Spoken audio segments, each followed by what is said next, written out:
All right, so Ray, Yes. Stellantis just continues to mess up and mess up and mess up. I don't think they can do anything right.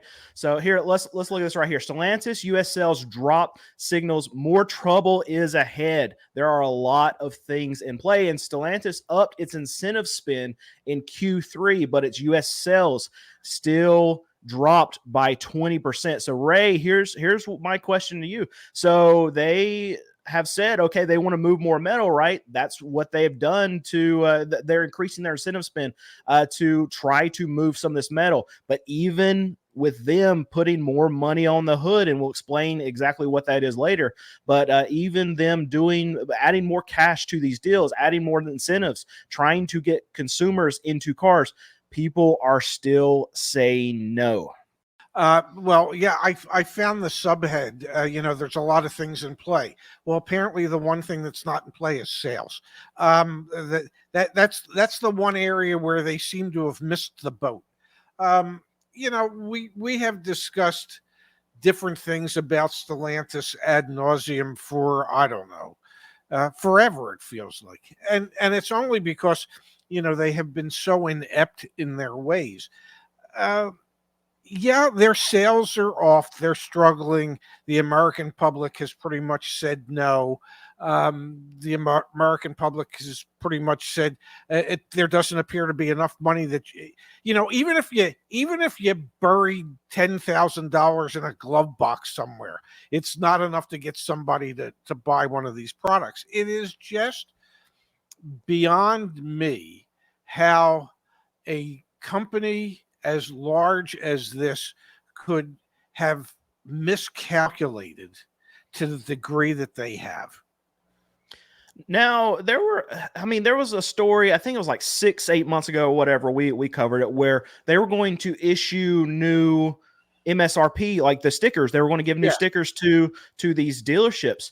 And I guess that didn't work. So we even talk about, okay, manufacturers, they need to lower the prices. What's the problem here? Is it just now that they're just not lowering them enough, or is it literally that they have vehicles that no one seems to want? I know these Ram 1500s, as far as what we're looking at, I mean, I'm going to upset some people, but it feels like maybe the Ram 1500s are subpar to the Ford and GM counterparts, at least from what I look at on the trucks. And now this is going to be personal preference, so that could be a problem with demand on the truck side. And then you look at like a Dodge Hornet. I mean, they can lower prices on the Dodge Hornet, but the dealerships, they can't sell them. I just went to a dealership recently, and they had one that was like $38,000, and that's on the lower end of what you can buy right now in the car market, but they still don't move. Is it a problem with product? Is it a problem with price? It's a problem with interest rate? It's a problem with incentives? Or is it just all of the above? I think it's all of the above. It is a problem of miscalculating what the public wants.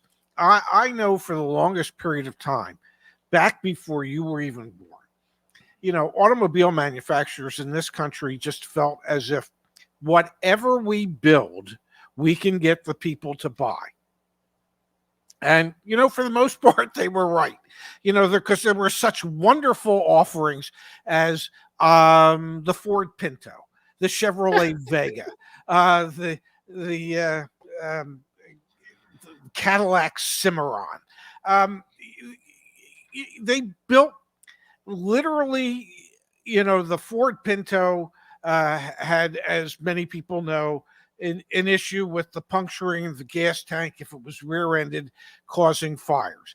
The Chevrolet Vega rusted out so quickly that I am sure the rust started during production, not even after production was complete.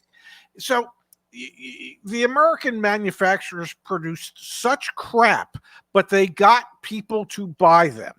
When the Chrysler Corporation was on its deathbed and Lee Iacocca came in and they got a government bailout, and he started with buy a car, get a check.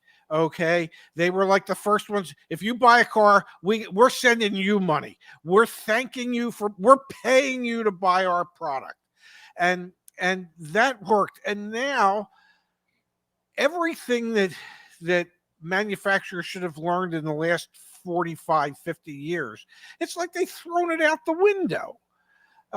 You look at Stellantis, and they've raised their price points on average over 50%, 61% on the Jeep side of things. They've produced higher and higher priced vehicles that nobody asked for. The Grand Wagoneer is the perfect example.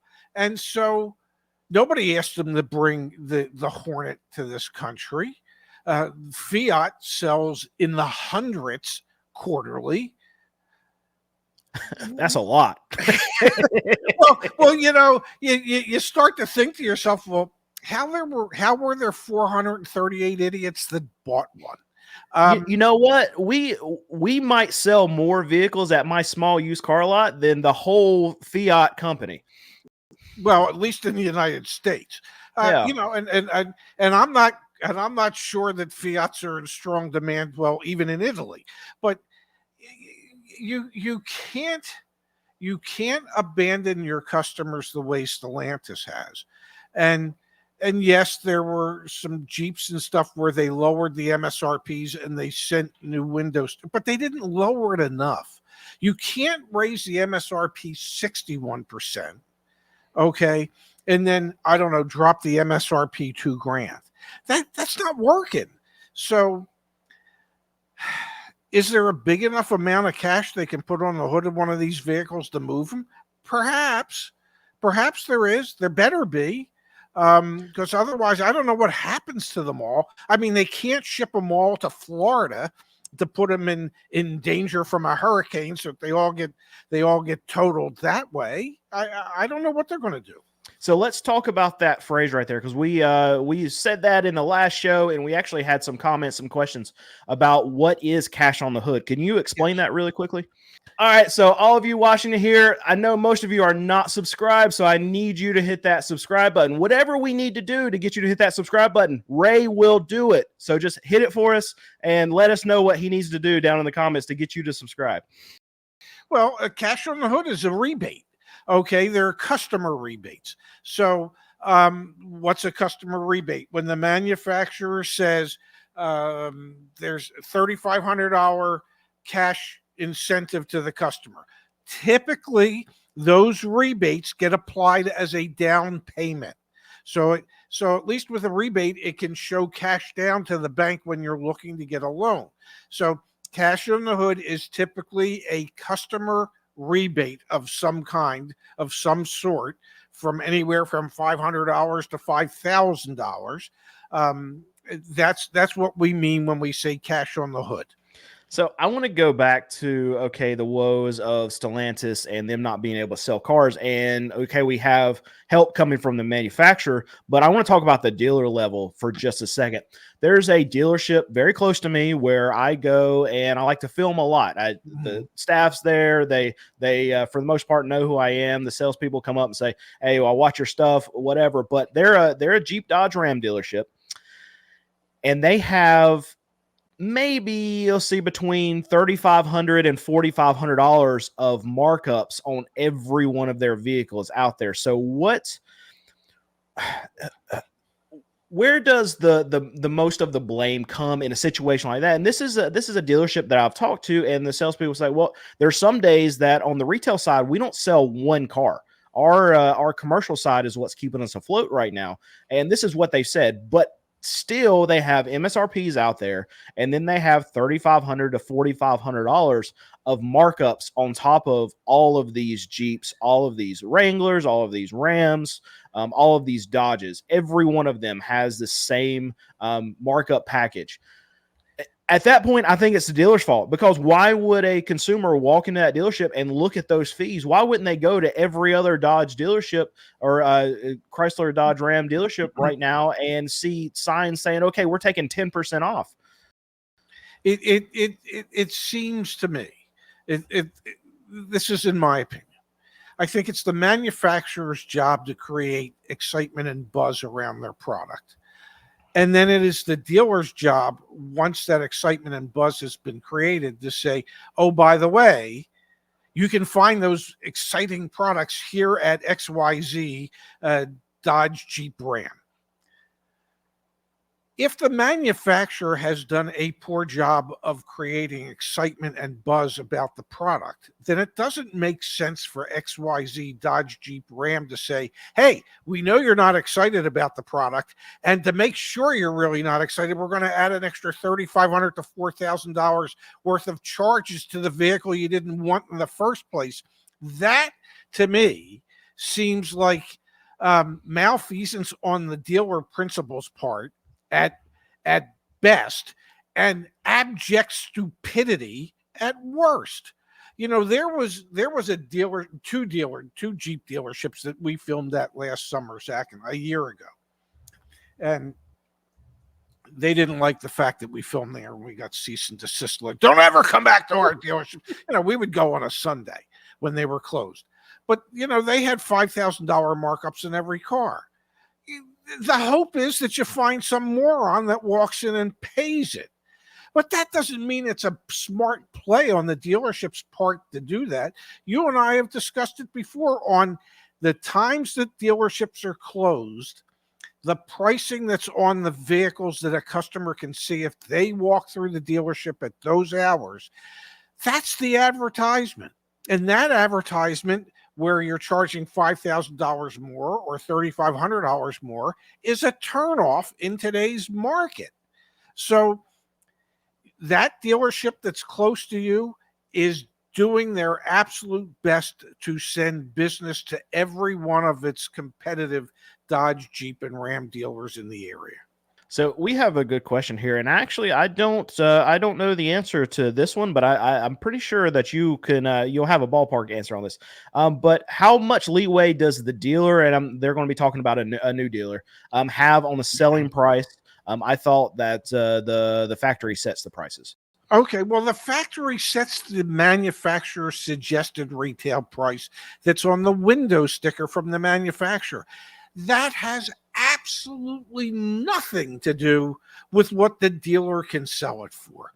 If, let's just say, for example, that it is a multi-billionaire owner and he decides one day, you know what? I'm going to pretend like it's 1975, and I'm going to price every one of these vehicles as if it were still 1975. And I'm going to take a $30,000 or $40,000 haircut on every vehicle. He or she is free to do that. MSRP is a suggestion. Dealer can sell for whatever they want, up or down, matters not. Only what matters is what the market will pay. If the market will pay an increase, the dealer is going to charge the increase. If the market will pay well below MSRP, then that's what you're going to have to sell it for. But once the dealer owns it, they control 100% what the price is that they'll sell it at. They have as much leeway as they would like. So there's one thing that I'll add to that, because I have a buddy who is a franchise manager at a Nissan dealership, and the manufacturers do have rules on how low they can actually advertise the vehicles. That's different.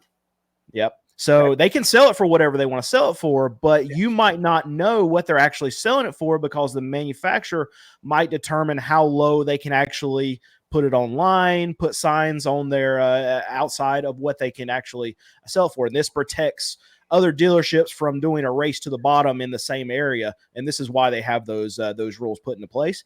But what he was telling me for Nissan is they've since changed this rule, because Nissan was having some trouble moving vehicles, so they took this rule actually off of these dealerships. But before that, these dealerships could not advertise a price lower than invoice. If they're even if they were selling it lower than invoice, they could not put it online for lower than invoice. And it was a big frustration for him, because at the time he was getting a lot of vehicles in, a lot of these Rogues, a lot of these Nissans that he couldn't move. And the problem is, he couldn't advertise that he was trying to just dump a lot of these vehicles and try to sell a lot of these cars to the public, he could only offer them at invoice, and he was going to be taking less than invoice for a lot of these Nissans. But there's no way for him to let his public know. his consumer base know. What he did say that the way that they let people know is that they'll put on their website, okay, this is a manager special. You need to come in and talk to us. But a lot of people, when they're shopping, they want to find the price online. And that's a big hurdle for a lot of these dealers. If they're, in my opinion, I feel like he's a dealership that's trying to do the right thing. And it's a big frustration for him because he wants to sell the cars way lower than what Nissan would allow him to advertise it for. And there's a difference between advertising it and selling it. Correct. And because I remember there was a time when I was with Acura, and Acura came out with advertising guidelines. You weren't allowed in your ads to use the words invoice, below invoice, discount, things of that nature. And I thought to myself, well, my goodness gracious, that creates an issue. That makes it hard for us to advertise to the public, to encourage them to come into our store. So I recorded a 30-second radio spot, and every time I said the word discount, invoice, under invoice, whatever it was that you weren't allowed to say, it would bleep it. And so it was 30 seconds of mostly bleeps. And then finally at the end, I just said, you better hurry to Acura North Scottsdale to find out what the bleep is going on here. I tried to make light of it and try and figure out a creative way around it. Did it work? Well, we got a comment from somebody that said, I don't appreciate the language in your ad, my 6-year-old sitting in the back seat. Well, I didn't say one bad word. You were just trying to say the D word the whole time. That's all it was. And this poor lady kept taking it as the F word. And it was like, come on, stop it. So did it work? No. Did I think it was particularly clever? Absolutely I did. I was so proud of myself. But it is, yes, a lot of the manufacturers set up these rules so how you can advertise them, but what you end up selling it for is definitely up to the dealership. Yeah, and we have a comment here. A question is this the reason the websites say call for price to imply that you may be able to get a lower price than they can post?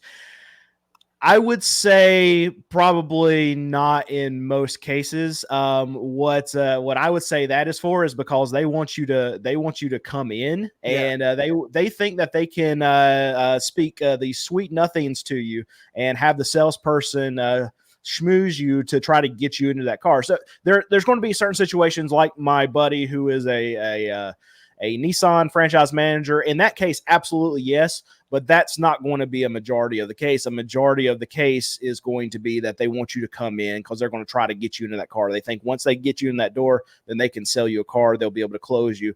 And I can tell you from my personal experience, I was looking for a used car that was hard to find at a lot of the auctions that I'm at. So I had to go to dealers to try to find this car that I was looking for instead of going to auction. And every one of the situations was that they wanted me to come in the door. They wouldn't negotiate over the phone. They wouldn't even tell me what their fees were. There was one car that was, I think it was like 13 grand online. And I said, okay, well, I know you're going to have some kind of fees, at least a doc fee. Just tell me what it is. And just so I know how much money to bring with me or whatever, just trying to anything that I could say, just tell me the freaking number. That's all I want to know. And the guy said, you know what, after me hounding him for like 10 minutes and say, dude, just please, I'm begging you, just tell me the number. And he said, look, if I tell you the number over the phone, I can lose my job. Well, I'm not allowed to do that. You have to come in. And I went in because I knew it would be some good content later. And I'm telling you about it right now. So it paid for itself for the trip over there. But when I got in there, that $13,000 car instantly turned into an $18,000 car.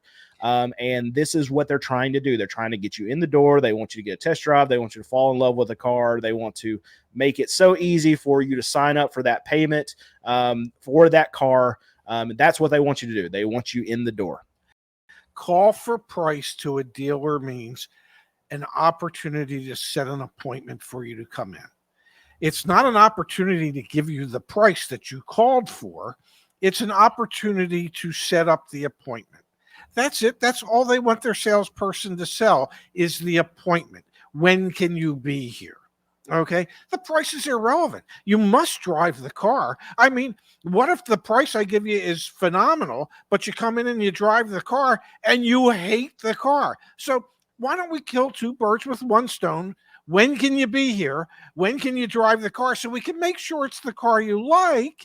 And then I'll be more than happy to share the price with you. It is all about setting an appointment. That's it. That's the call for price. And I will tell you, not all car dealers are like this. Some car dealers actually post what they are selling the car for. My dealership, if it's a $3,500 car, we sell cars that are $5,000 and under, cheaper cars. But if we have a $3,500 car on our lot, guess what? We post it for $3,500. And when you get to our dealership, guess what the price of the car is? It's $3,500. There's no fees, anything like that. So you can find dealers out there that will post the actual price of the car.